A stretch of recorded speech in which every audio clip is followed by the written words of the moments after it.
Welcome to Vegan Business Talk with Katrina Fox, author of Vegan Ventures, Start and Grow an Ethical Business.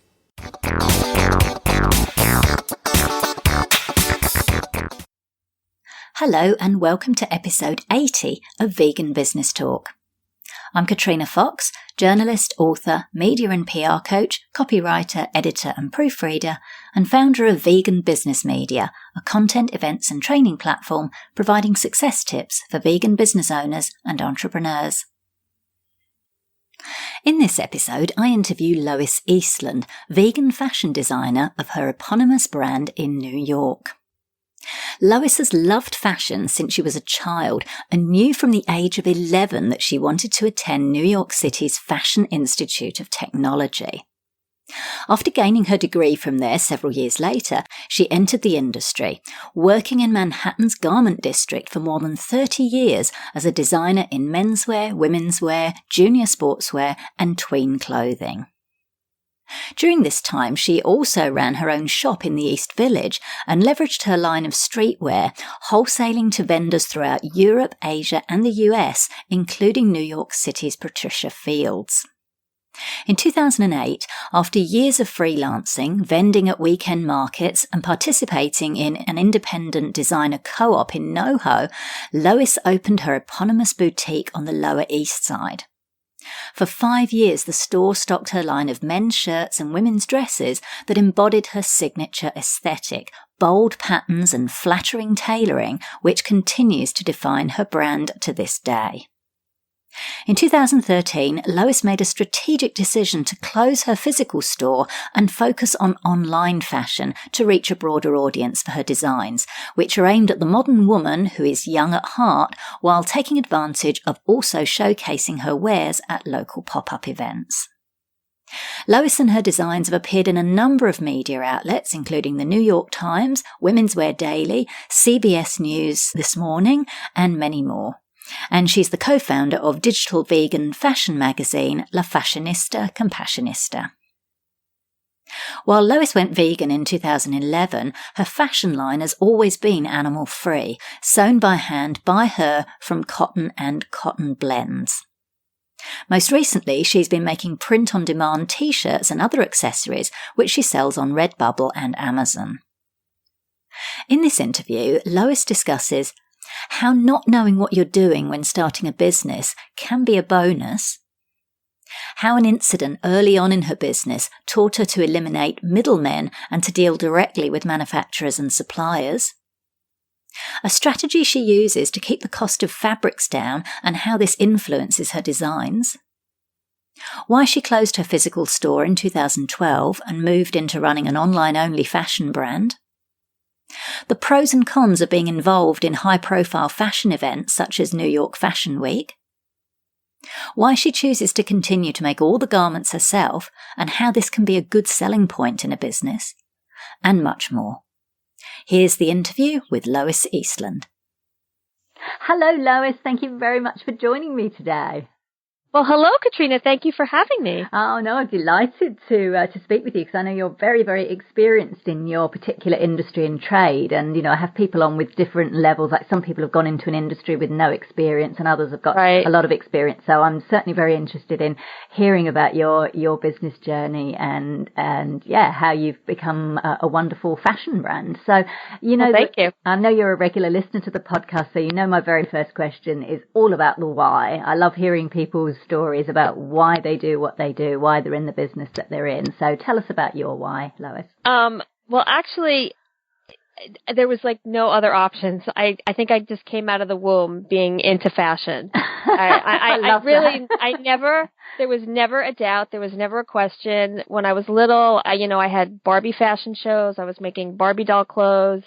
That was all I ever wanted to do. And I grew up in a time where, there was no Project Runway. People didn't really know what fashion designers were. Nobody else I knew wanted to be one, but that was, when I was 11 years old, I decided I was going to the Fashion Institute of Technology in New York, and that was it. And that's what I did. But it's always been a part of me. My mother was very into fashion, and my father was a carpenter and a little bit of an artist. So I think those two combined in made your genes. me. Yeah, it was in my genes. And it got all mixed in, and but a lot of crafty stuff on my dad's side. Like his great aunts were in the millinery business, and they were crafters and knitters and crocheters, and my grandmother on my mother's side was a sewer in a factory. So it's all in there, I think. Wow. And you've worked I believe in the garment district in New York you've literally been doing this for kind of over 30 years. Yeah. Oh God, really. I hate to think about it. I hate to admit that, but yeah, for a long time. Yeah, I worked in the industry for a long time, and when I started out, it was a completely different industry. The rules were the rules. There are no rules today, but the rules are very different. You went to school, you got your degree, and then you took the first job in the industry that you could get just to get your foot in the door. You weren't picky about where you went. Right. And that's what I did. And I got my first job, and I worked my way up very quickly, just for reasons, luck and talent. I don't, maybe a little bit of both. But so yeah, I worked in all the different categories. I designed children's wear, men's wear, women's wear, junior sportswear, tween clothing. So I did the whole thing. Wow, you really have. And how did you get into launching your own business? Well, that's a good question. I always knew that I was going to be my own boss. I didn't really like working for other people, but I felt that it was necessary to, learn the business. When you work for a company, you get to see all aspects of the business, especially, if you go to factories, you see how things are made. But I always knew from day one that I was going to have my own business. And I guess it was, switching jobs at one point. I guess I left my job, or one of the companies I worked for was closing, so I lost my job, and I just decided, screw it. I'm just gonna make my own line and just do it. That's what I did. Fantastic. So and then of course, I've had many. I did that, and then it didn't work out a little bit, so I went back to work again, and I had a few of those before I finally was out of the industry for good. Got it. Out of the industry working for other people. Got it. Now, I'm glad you shared that, because it's happened with some other people that I've spoken to. I think it's really good for people to hear that it's not necessarily this straight path of, okay, I quit my job and now I open my own business and that's it. I never go back to work again. Sometimes you do have to have that, like you said, that kind of stopping and starting in the beginning as you start to take hold. So thank you for sharing that. So who's your main? I'm curious who your main clientele is, particularly now, Lois, because I believe you've been working in the industry for years and years. You went vegan in 2011. So yes. I'm curious, who is your main clientele, and approximately what percentage of your clients are vegan? Well, I think that most of my clientele for my clothing, my dress line, they're not, most of them are not vegan. So that's the number one. But the clientele is really, it's really me. I mean, I designed the line for me. I wanted fashionable, comfortable clothing that's, stylish and it's, chic and, downtown and hip or whatever. So basically it's for me. That's what I was getting back to. Somebody who feels like they're 25, like they have a young spirit. And they may not be 25, but they're young at heart, and it doesn't matter how old they are. When I had my store, obviously I could see really the customers who came in and purchased my clothes, and they were anywhere from 16 to over 60. Nice. It's just they had a certain type of spirit and a style, and that really is my customer. It's kind of like a modern woman who's young at heart. I love that. And I was just thinking, as you were describing that, one of the people who I think epitomizes that is our lovely mutual friend, Victoria Moran. I was seeing her modeling your clothes, and yes. She's just such a wonderful, totally, I totally thought of her when you said that young of heart, chic and what have you. So yeah, she is actually my unofficial spokesmodel. So oh, lovely. yeah, she is wonderful, and she owns several of my dresses, and she wears them very well. Yeah, absolutely. Yeah, she's a brilliant model for you. Yeah, she rocks them like no other. So when I opened the store, I know I'm skipping ahead a little bit, but when I did open my store, it was not vegan. So I went vegan through the time I had my store. So I think that now I have a bigger percentage of vegan, customers for my dresses, because I know obviously more people in the vegan community, and I'm more well known in the vegan community, so people are buying more. Absolutely, so I'd say, it's still very small because I still have my regular customers from my pre-vegan days. I'd say it's 20% of my clientele, but growing. Awesome. That's fantastic. So I'll ask you this as well. How did going vegan, like, did that impact your business in any way? Like you said, you've got your regular customers. So did the fact that you, like, I don't know if you had any animal products previously and then you got rid of them, or I'm just kind of curious as to how you becoming vegan, did that impact your business in any way or your customers in any way? Well, it did not impact my business because my clothes were always vegan before Oh, really? Oh, yeah, nice. so nice. that was a beautiful thing. So there was no like, oh, I have to get rid of all the silk or I have to get rid of all the leather. That was not happening. I did sell, when I had the store, I did sell some vintage handbags in my store. Most of them were not leather, but I did have a few leather ones in there. So when I went vegan, I did not sell those anymore. But for the majority, it did not impact my business at all. Yeah, so it was just, like I said, my clothes were vegan before I was. I used cotton, so I've always used cotton knits. Oh, wonderful. Oh, yeah, so great. it was just a beautiful thing that I could say now that, ooh, my line is vegan. Yeah, and I love what you just said there as well. My clothes were vegan before I was. That's a really cool quote. I like that. Yeah. So let's talk a little bit about the challenges of starting up any business. As you already mentioned, there were a few kind of stops and starts in the beginning. So can you just talk us through some of the issues, some of the challenges you found in setting up your fashion business? Well, very beginning, when I was much younger, in my pre-vegan days, when I first struck out on my own, obviously money is always a concern because, there's never enough money. But I really had no idea what I was doing. But sometimes I think that's good because if you overthink something, you don't do it. But so I dove in, feet first, and I was doing some trade shows, and I got some orders for like small boutiques around the country. I was very excited.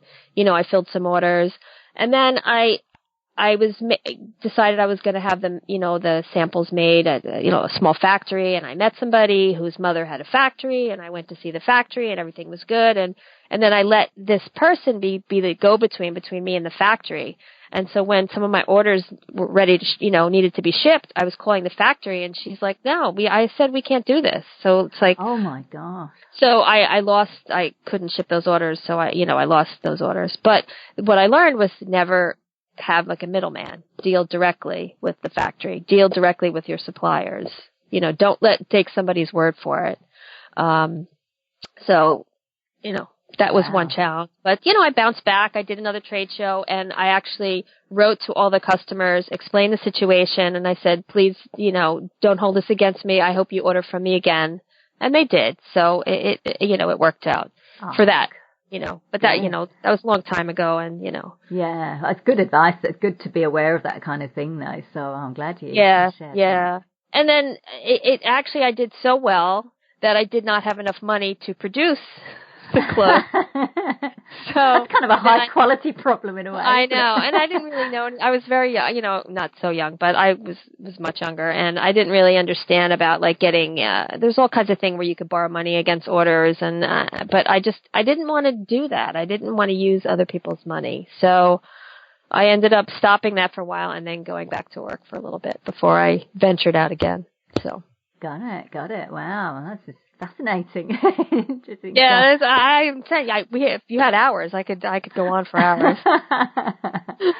So you touched on the money side of things. In terms of, say, I mean, I know this certainly happens in food, and I believe it happens in fashion to some degree as well. Sometimes vegan items need to be, and like the end product ends up being more expensive or higher price because of the raw materials. Because you're a small business, you'll not be able to buy in bulk and that kind of thing. How have you sort of navigated that in terms of your business? Well, it's not only a vegan problem. It's a problem, for every small business, I think. The problem is that no matter whether my fabric was vegan or not that I'm using, it's very hard for small businesses to buy in bulk. In small quantities, because you can't afford to buy, I can't afford to buy 500 rolls of fabric, and where would I store it, Yeah. So, but after all my, years in the garment center and doing this and that and the other thing, I actually found a jobber, who buys, overstock, fabric from companies going out of businesses. So he has fabric that normally would be, thrown away or whatever. So for me, buying from a jobber, I feel like I'm able to rescue the fabric. So I'm able to use it, almost even upcycle it because it may be going to waste. And because he's a jobber, you don't have to, he does small minimums. So you're able to buy small. Now, as far as getting the actual, vegan, the cotton I use, I'm not 100% sure if it's organic or not just because it's from a jobber and he doesn't really keep all the records of, where they got that from. Right. But he is carrying more organic, products now. They're still a little pricey for me, but because it's being more and more popular, he's told me he's getting more. So in future I'll be able to switch to all organic cotton. So that'll be good for me. Lois, can you just explain what exactly is a jobber? I don't know that term. I don't know. Yeah. Maybe other people. Maybe it's an American term, or maybe it's a fashion term. But I thought I'll just clarify. What does that mean? So a jobber is a middleman. So even though I said don't work with a middleman, but work with this kind of a middleman if you can find a good, reliable one. This guy is very, very he's fabulous.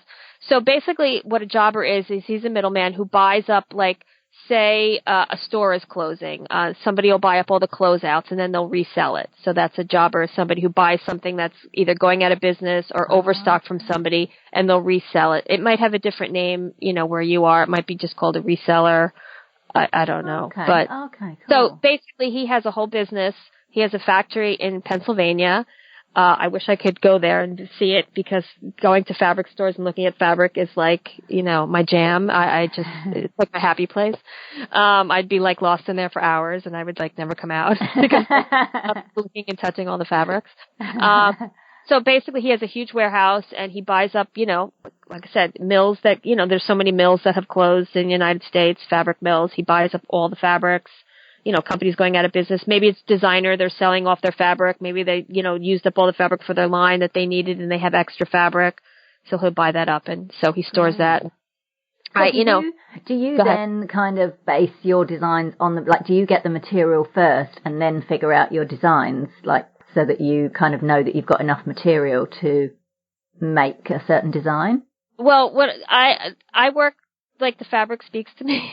It's so silly to say that, but the fabric speaks to me. I don't design first and then use fabric. I look to the fabric first and then I see what I can make of that because I don't know. It's just how I work. And basically I'll go on the website to the jobber's website. I'll see what I like. He'll send me swatches and then out of those swatches, I'll pick something out that I like and then I'll order it. And then I sit and I stare at it.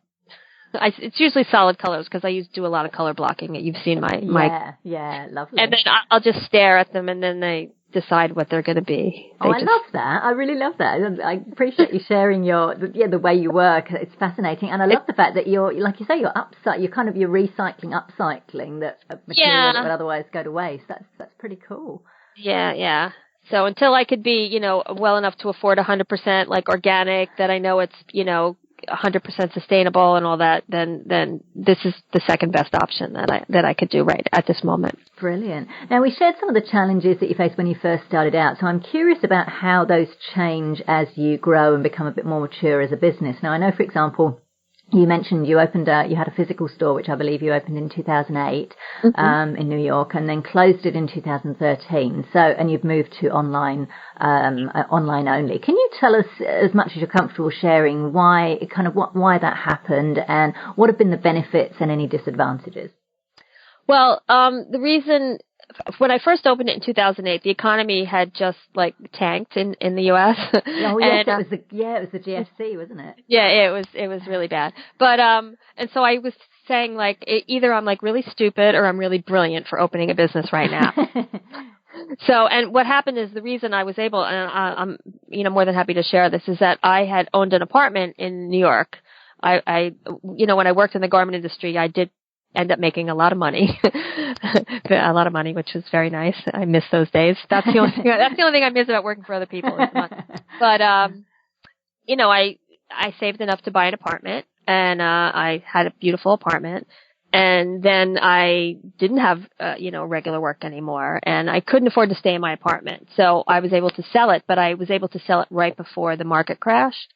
So I made a nice little profit on my apartment. So I had money just to open a store. So that's where I got the funds for that.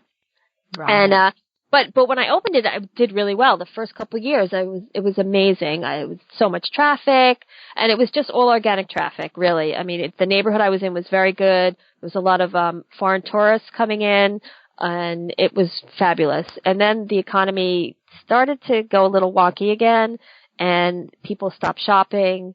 The tourists weren't coming anymore. And then in 2012, we had Hurricane Sandy, which, hit New York. It didn't hit the store, but it hit the area around the store, and people just were not shopping anymore. Right. It just was not important. There were people that didn't have their homes and couldn't get, it just was not an important thing. So I, made the tough decision to close it, sadly, but. Got it. So you've moved to online only. Yeah. What have been what's some of the plus sides of running an online business? I mean, I'm guessing obviously you don't have the massive overheads that you would that's have. it. 2 rents, 2 electric bills, the phone bill, constantly dealing with, the landlord and the neighbors and then the neighborhood, it turned into like a very, I don't know what they were called. There was a lot of bars there. So it was just a lot of, drunken kids, not kids, obviously, but, young adults, I should say. Right.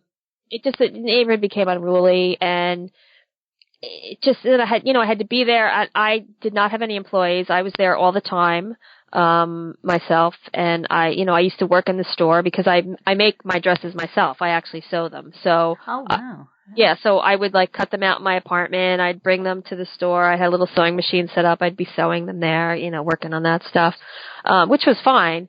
But it just, I had no time really. It was very consuming. I mean, I loved it while I had it. I don't regret it. I never regret anything. Everything is learning to me. Everything is a great experience. But I don't miss the overhead. I do not miss that.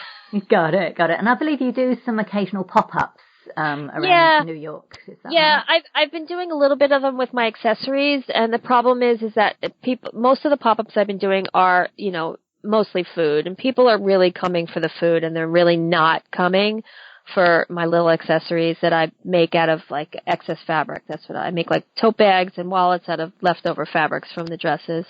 But actually, I'm possibly talking to some people about trying to set up a fashion pop-up, so it'll all be fashion. Oh, that'd be great. Yeah, so that's something, hopefully it's going to happen down the road. Wonderful. So obviously your business has continued to be successful despite you moving to online only. Mm-hmm. Yeah. Cool. Yeah. Go ahead. No, I'm just kind of curious because I know with clothes, it can be a little bit hit and miss ordering something online. Like even going into a store, sometimes I'll go into a clothes store and I think, oh, that looks fabulous on the, the dummy, the mannequin. And then I try it on and I'm like, oh no, it looks awful on me. So I'm just kind of curious. So you haven't found that there's that, people are obviously open now to buying clothes online, even though there's a little bit of a risk. Yeah. I mean, basically I have to say that most of my customers are customers from my store. I have retained a lot of customers, and so they already know their size, they know their fit. I have, of course, and every next to every picture I have a size chart. I say, please check the size chart, please take your measurements, please, put it against the thing. So, the occasional, I really haven't had any returns, so I've been fairly lucky. Yeah. Fantastic. Yeah. Oh, that's great. So I'm curious, you say you kind of, do you still do all this yourself? Do you still make every garment yourself? Or, because I'm just curious how that would work in terms of upscaling, upscaling a business if you're doing it all yourself, because I know there's other fashion businesses that use factories and sometimes they use them locally, sometimes they use them outside the country. So tell me a little bit about your decision or your process in that regard. Well, yeah, I still do everything myself, and I've been actually going back and forth in my head recently as to whether I want to upscale the line that way. Whereas to, instead of doing everything myself is, to bring it to a factory to, have that work that way. I keep going to all these little, marketing, not marketing, fashion, networking things that have the factories are there and you talk to them, and deciding if I'm going to go that route or not. or if I'm going to just keep it small and, just do a pop-ups and sell online, and, this way I could control the inventory and it's not too much for me. I could still make it.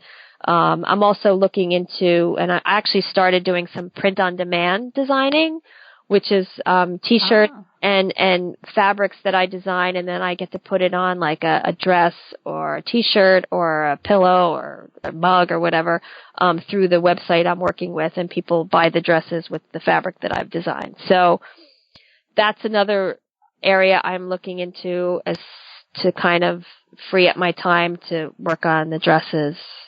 Got it.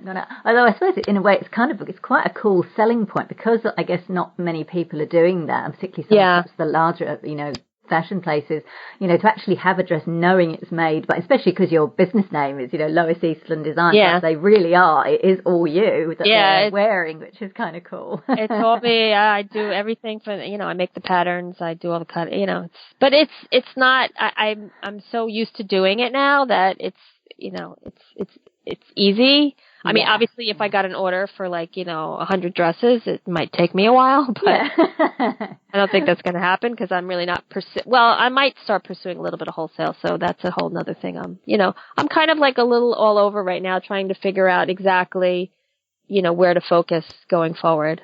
I think it's important to keep changing and constantly reassessing your business to see, how to make it work best for you. Oh, absolutely. No, that's excellent advice. So there's a little bit now, we're seeing a much more diverse range of vegan fashion, ethical fashion, compassionate fashion. How do you go about standing out? And we've sort of touched on this already, but how do you go about standing out both within the vegan business arena and the mainstream arena and maintaining your clients and customers? Because you've already said you've already got these regular customers that know you from your store. So I'm just kind of curious, what makes you stand out above the rest? I think it's my clothes. I think it's the designs, because my whole thing, my whole style philosophy basically growing up is I'm a jeans and t-shirts girl. I've always worn jeans and t-shirts. I never even wore dresses, which is funny that I make dresses. Oh. Yeah, growing up I never wore dresses, which is crazy. But so I wanted my clothing to be as comfortable as wearing a jeans and a t-shirt. So I think the fact that my clothes are comfortable, they're washable, and they're pretty much timeless, because I've been selling the same designs for almost 10 years now, and people are still wearing them. So it's especially today with all this, fast fashion and people throwing, disposable fashion, to be able to buy a dress that you could wear for 10 years and you still look cool and chic and stylish and you still feel really good. I think that's what keeps that makes me stand out from the others. No, I love that. I could really relate to that, because I love to buy. When I like something, I would buy, and I want it to last for ages. And sometimes if I really love something, I'll buy 2 or 3 of it, because I know it's going to go, quote, out of fashion. And I hate that. And I totally get what you say about the comfort as well.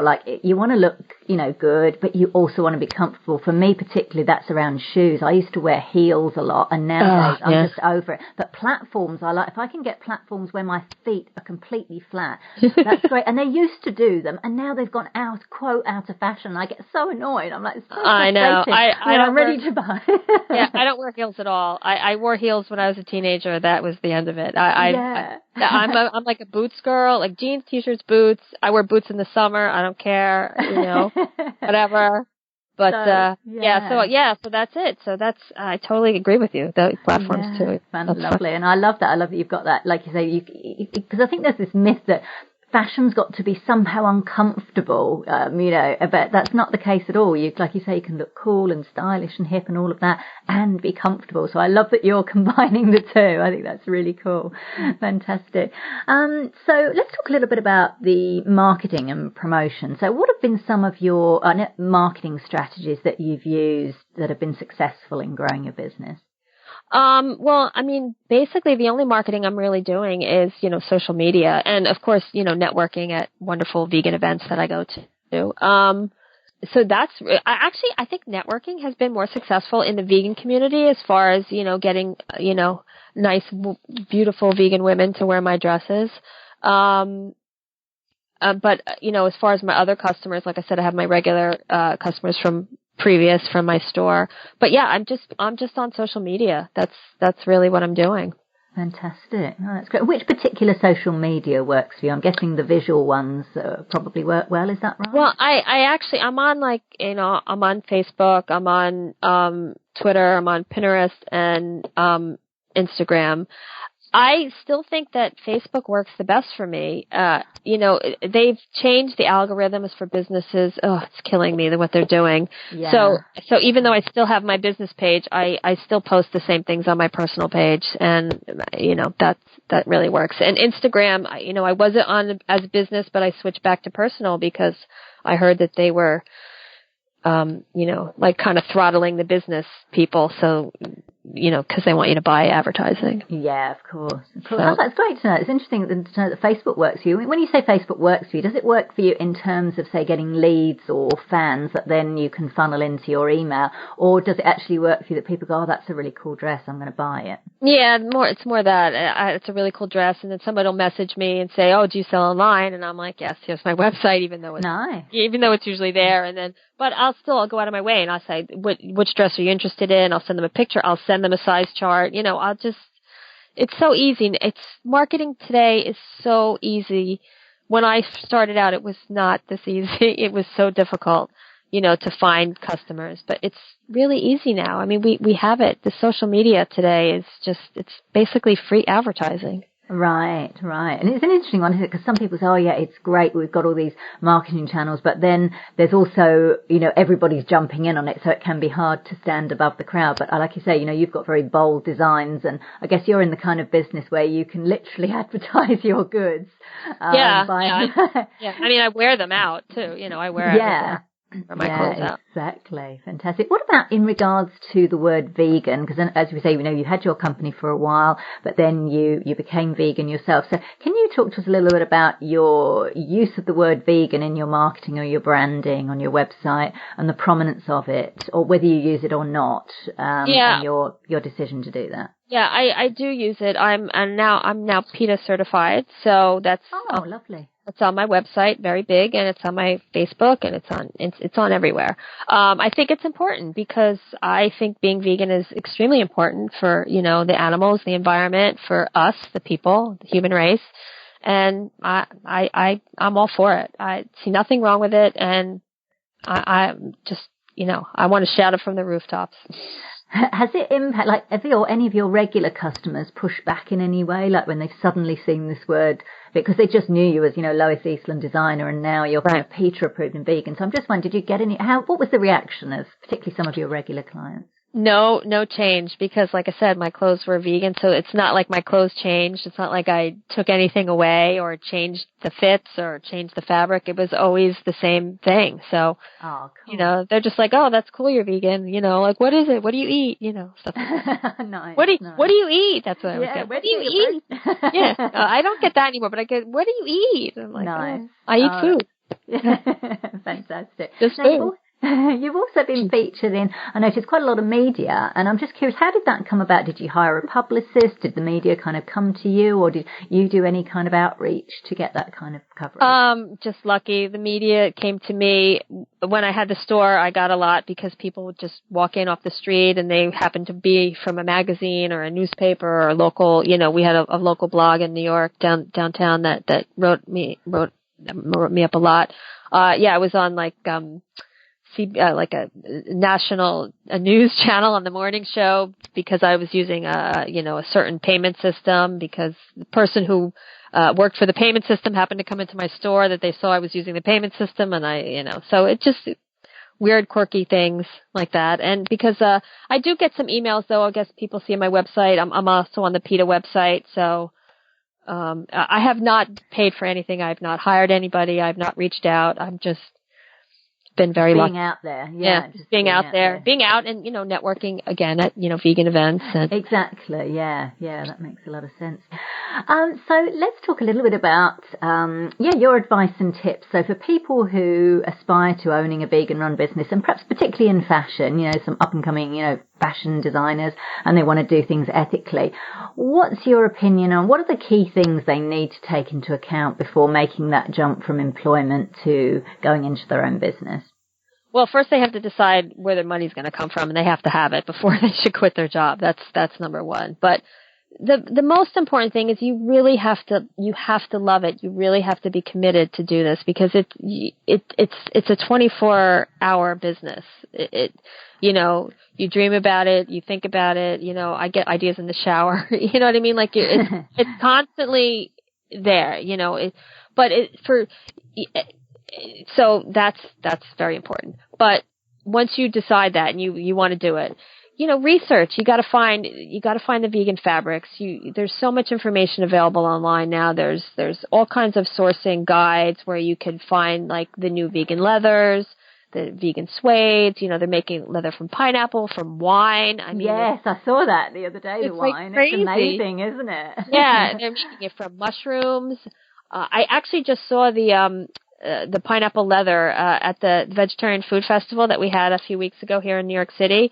Somebody had a pair of the shoes made out of the vegan the leather. Yeah. Yes, oh, they were. Cool. I'm like, I want those shoes. There was a contest. I did not win them. I'm very upset about that.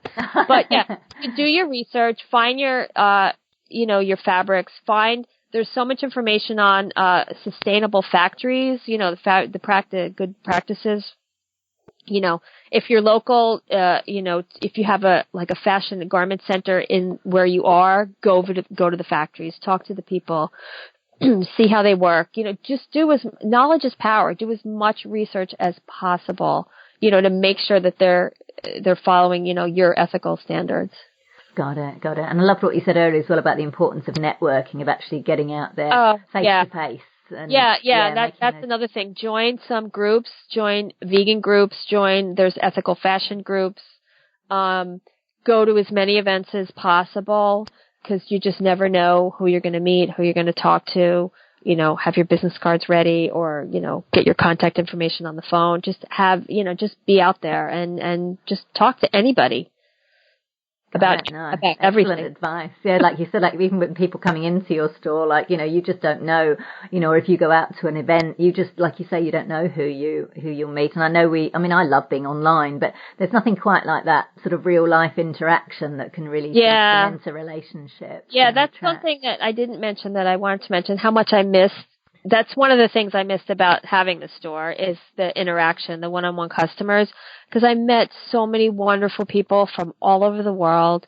I loved hearing their stories, and then at the end, meeting other vegans who came in. It was just an amazing thing, and you really can't beat that interaction, and and just all the people. It's just so many wonderful people around. It's just fabulous.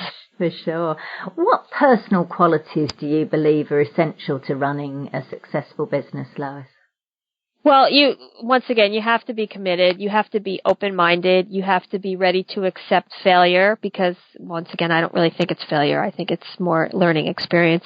But you have to accept defeat. You know what I mean? Like, if something's not working, you got to move on. Like, okay, what did I learn from this? How could I recover from this? What can I do next to move on from this? It's really, really important. Once again, you have to love what you do. You have to be committed to doing it. That's excellent advice. What would you say have been the key lessons you've learned through running your business? Honestly, don't overthink things, because if you overthink it, you'll never do it. Sometimes it's best just to go with your gut. And also don't dismiss your gut. If you have a bad feeling about something, it's probably right. And just, do your research. Just, you just have to be on your toes. And I've just learned that, you just have to keep moving. You have to keep moving forward. You have to keep finding what the next thing is as far as like innovation, technology. How can that help you? Because sometimes, as with anything, if you're staying in place, you're not going anywhere. But you have to keep moving forward, and you have to keep learning, and you have to keep experiencing, to get ahead. Yeah, that's wonderful advice. I was just thinking as you're saying that you're a really good example of that, because it can be tempting to, okay, something's working now, that's great, and just kind of get stuck in that. And then it can be a shock when that suddenly stops working. So I love that you've really kind of, you're so immersed in your industry, you're keeping abreast of what's going on and trends in both, whether materials and fashion itself, but also in the marketing and that kind of thing. And how to reach different audiences. So, yeah, you have to keep up with the trade papers. You have to just everything. And most important, definitely most important is you have to have a positive attitude, and and you have to be nice, because you always treat people the way you expect to be treated. But it really pays to be nice to people always. That should be my number one rule, is just be nice to everyone. Nice. So I like that. That's great. Now, I know you talked about earlier, just wrapping up now, I know you talked about earlier that you're kind of in a decision-making process at the moment, but is there anything you want to share about things that you may be doing, or anything you've got up and coming in terms of, I was going to ask you about your long-term vision for your brand and yourself. I know you're maybe thinking about that at the moment. Is there anything else you'd like to let us know about your business?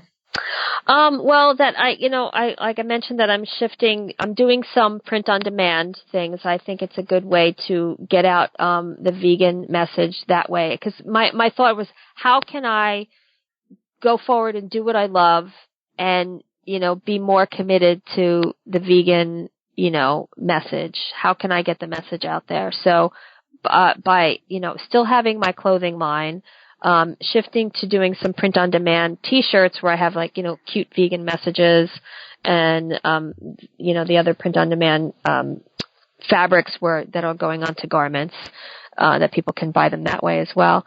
But, and, doing maybe some fashion pop-ups.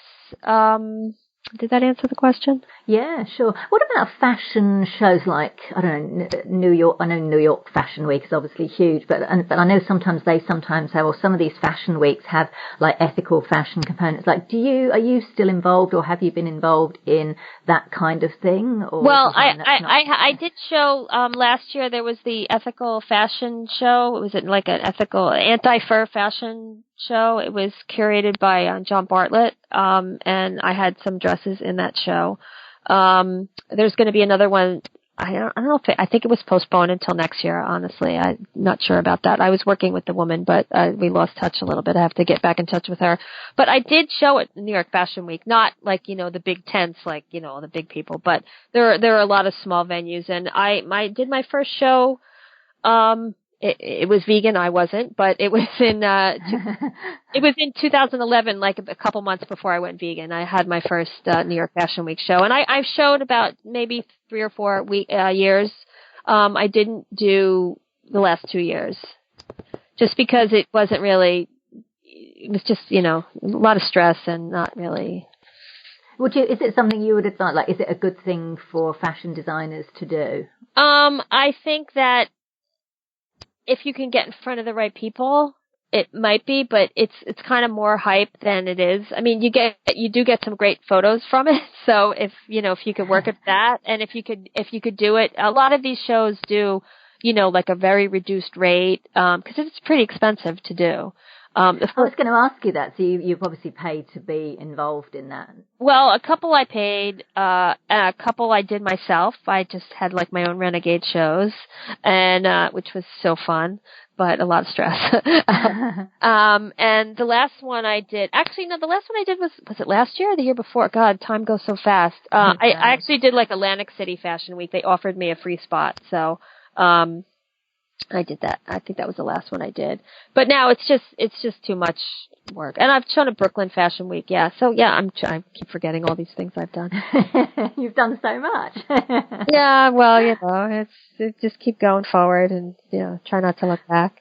No, fantastic. That's been brilliant. Thank you so much for sharing all this. Thank you, Katrina. I'm just so happy. And your tips, especially to have someone so as experienced as yourself. And I say I really love that, you've been in the industry for a long time, but you've really rolled with the changes and made it work for you. And I think that's such a brilliant, strategy and message to share. And you've shared lots of other, really cool tips. So really appreciate you coming on the show, Lois.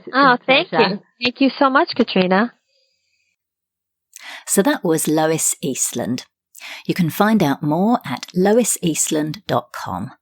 And that link is on the show notes page at veganbusinessmedia.com/podcasts and going to episode 80. Now for our Vegan Business News Roundup. Vending machines are not known for being vegan friendly, but a San Francisco-based startup is set to change that. Le Cupboard opened its plant-based kitchen storefront in Noe Valley in June this year, that's 2017 if you're listening in the future, and now plans to add mobile vending machines at 2 yet-to-be-announced locations in San Francisco next month, reports Eater. Offerings will include chia pudding breakfast jars, lentil salads and zucchini noodles with walnut pesto. And because the company is a public benefit corporation whose mission is to turn the food system on its head, the vegan vending machines will be located in places where healthy food is scarce, such as hospitals, and yes, the irony is definitely there, offices and food deserts. I love this. Vending machines are usually full of junk food, so changing them to contain healthy food that's good for people, animals and planet is brilliant. Offering vegan food in workplaces is essential to retaining millennial employees, reports TechCo.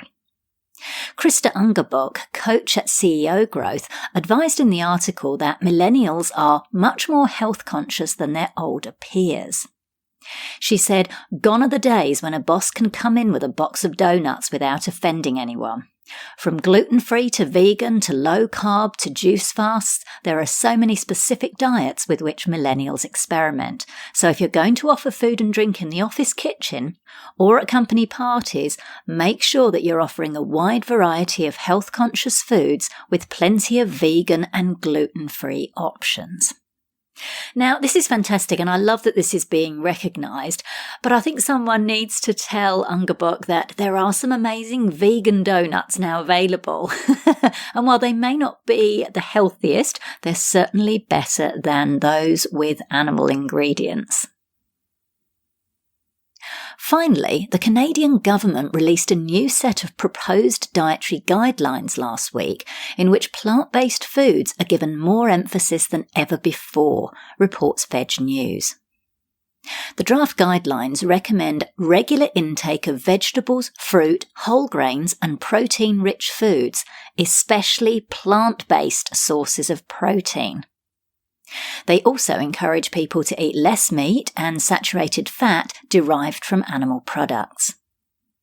Now, even though meat and dairy have not been eliminated from the guidelines, the focus on plant-based protein and foods is much greater than in guidelines issued in previous years. As well as the health benefits, the guidelines also note the environmental advantages of plant-based foods. Fantastic. This is really good news for vegan food businesses in the country, and yet another reason to love Canada. So that's it for this episode of Vegan Business Talk. Thank you so much for tuning in. If you enjoyed the show, I'd really appreciate it if you gave it a review and rating on iTunes or any other platform you're listening on.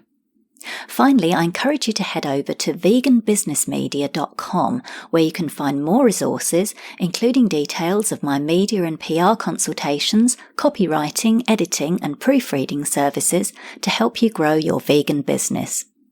I'm Katrina Fox, author of Vegan Ventures, Start and Grow an Ethical Business, and I look forward to catching up with you in the next episode of Vegan Business Talk. Bye for now.